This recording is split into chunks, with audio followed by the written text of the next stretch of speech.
আসসালামু আলাইকুম ফ্রেন্ডস, কারিশমা কিচেনে আমি আপনাদের সবাইকে স্বাগত জানাই। আজকে আমি করছি এক মজাদার রেসিপি, আম দিয়ে রুই মাছের টক। তাহলে চলুন রেসিপিটা আমি ঝটপট করে আপনাদের সাথে শেয়ার করি। আমি এখানে 3 পিস রুই মাছ নিয়েছি।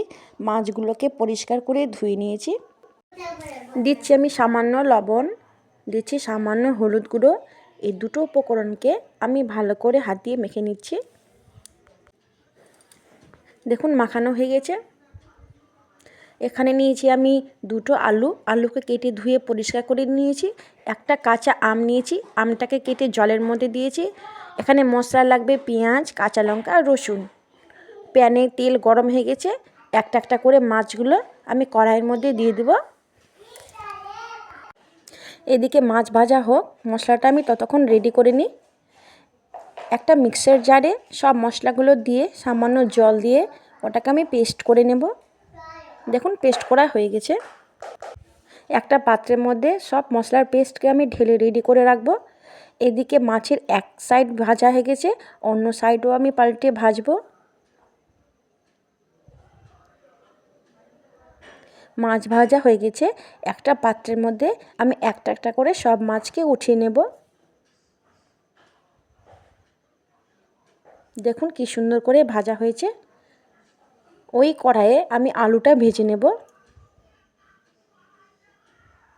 আমি একটু নাড়াচাড়া করে নিই।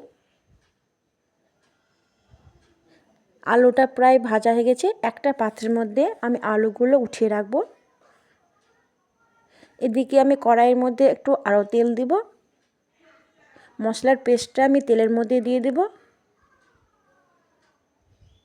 একটু নাড়াচাড়া করে এর মধ্যে দিচ্ছি আমি 1 চামচ লবণ, সামান্য হলুদ গুঁড়ো, 1 চামচ কাশ্মীরি লাল লঙ্কার গুঁড়ো। এই সব উপকরণ আমি ভালো করে কষিয়ে নেব।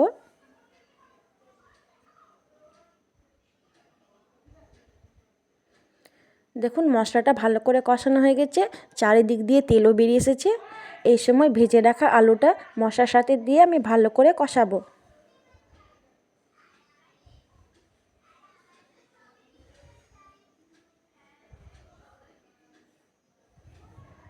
মশলা কষানো হয়ে গেছে।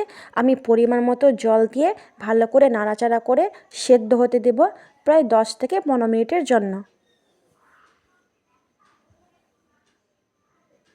আমি একটু ঢাকনটা উঠিয়ে আবার একটু নাড়াচাড়া করে নেব। দেখে নেব আলুটা কত দূর সেদ্ধ হয়েছে। তারপরে আবার আমি ঢাকন দিয়ে ঢেকে দেব।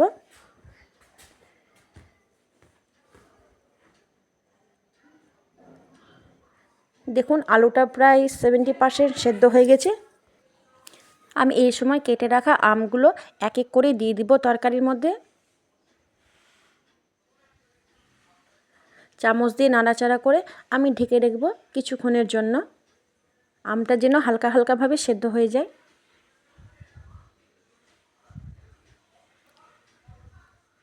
দেখুন আমটাও সেদ্ধ হয়ে গেছে। আমি চামচ দিয়ে নাড়াচাড়া করে নেব। এই সময় ভেজে রাখা মাছটা আমি এক এক করে দিয়ে দিচ্ছি।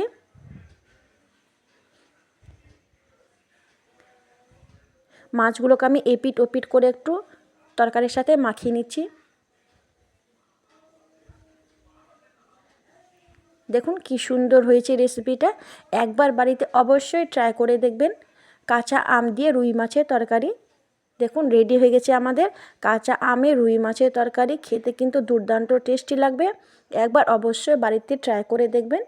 আর আমার ভিডিও যদি আপনাদেরকে ভালো লাগে প্লিজ একটা লাইক করবেন, শেয়ার করবেন আর আমার চ্যানেলটাকে সাবস্ক্রাইব করে পাশে থাকা বেল আইকনটাকে প্রেস করবেন।